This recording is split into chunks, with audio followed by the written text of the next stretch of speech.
negotiating tables, women's leadership must cease to be symbolic. Structures must be re-engineered to normalize women in command, not as pioneers, but as equals. And now finally, I humbly extend to all of you my call to action. I do not speak of charity. I speak of not benevolence. It is design. It is strategy. It is surviving.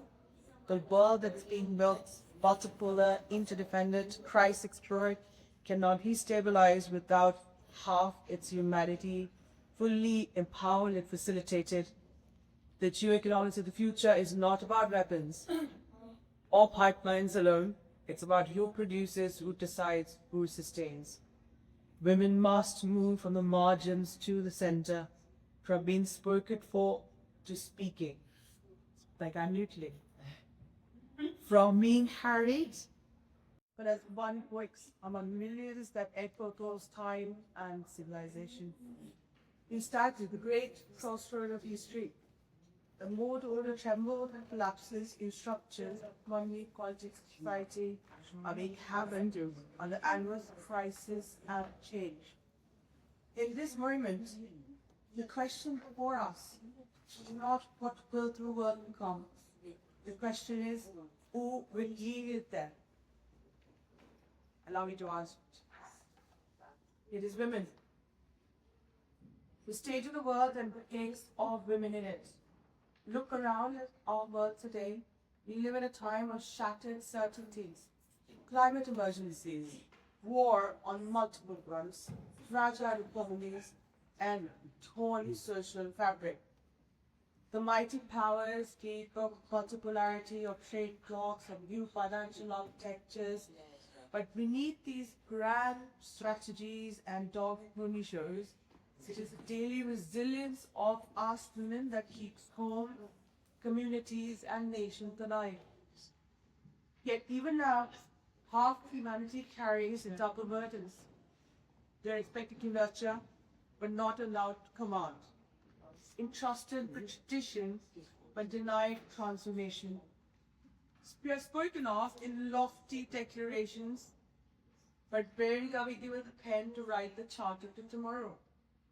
The imbalance is not merely a moral injustice, it is an economic failure, a civilizational weakness. No nation, no society, no global order can stand upright when its sky is weighed down. What then must be sex as priority image? Education, very basic, that liberates, not just forms. For every girl with denied quality learning, the world uses a scientist, a policymaker, a leader, and therefore a lot of peace. To educate a woman is to seed resilience across generation and catalyze peace around the world. Help is that number two? That's it, never. Oh, they should actually double. But it might be so. Health is the foundation of wealth. And we're all interested in wealth. And some part device needs to survive and sustain. Women's health, maternal care, reproductive rights, mental well-being, these are not private countries anymore. It's a cornerstone of communal vitality and local equality. When women thrive in body and mind, communities rise in activities and harmony. The uplifting through enterprise. Again, a very basic fundamental concept. It seems to stay for people lives, especially when you think about the catastrophe around us. Women-led social enterprises and cooperatives have shown again and again and again that they yield higher cost, greater reinvestment in communities and sustainable practices. Our women-centric circular economy is not a theory. It is already practiced in villages, towns, cities where women recycle, repurpose, and regenerate resources with wisdom born of necessity. They are the preservers of artisanal crafts and arts, practices that we've forgotten. So now, as far as a framework for women in new geo-economies, let us then sketch a framework, bottom-up as well as top-down, to anchor women into the architecture of the world order. Education as sovereignty. At the local level, we must design decentralized networks for learning of women, girls, community schools, digital platforms, vocational hubs aligned with future industries. At the global level, which is my endeavor, multilateral bodies must treat female education as a geo-economic priority, binding it into trade agreements and development financing. Health as infrastructure. At the village and neighborhood, women's clinics and wellness programs must be seen as essential as roads with electricity. International financial institutions must embed women's health indices into their credit ratings and aid decisions. A nation that neglects women's well-being should be considered structurally and architecturally weak. Enterprise as policy. Let's start at the grassroots. Empower women, entrepreneurs with access to credit, more access to credit, digital tools, and cooperating models that are sustainable, scalable, and built on trust. Global mandate that women-led enterprises form part of procurement chains in trade compacts and supply agreements.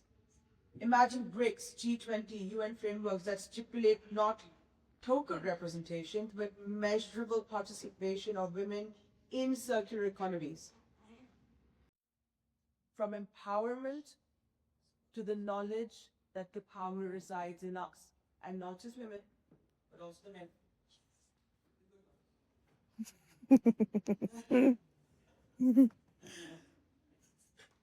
The anthem for today. I mean, indeed, we're very honored. We love our husbands. Let us together therefore declare, arise, for education is our birthright. Awake, for your health is the wealth of nations. Lead, for your enterprise is the engine of sustainable economies. And unite, for your leadership is the compass of humanity. When women rise, the world rises. When women heal, communities heal. When women lead, nations prosper. As they say, a happy wife, a happy life. Let's just expand that across the spectrum. So to conclude, and I'm sure you all had it, quite confidently. Let us no longer ask, will the world allow women to lead?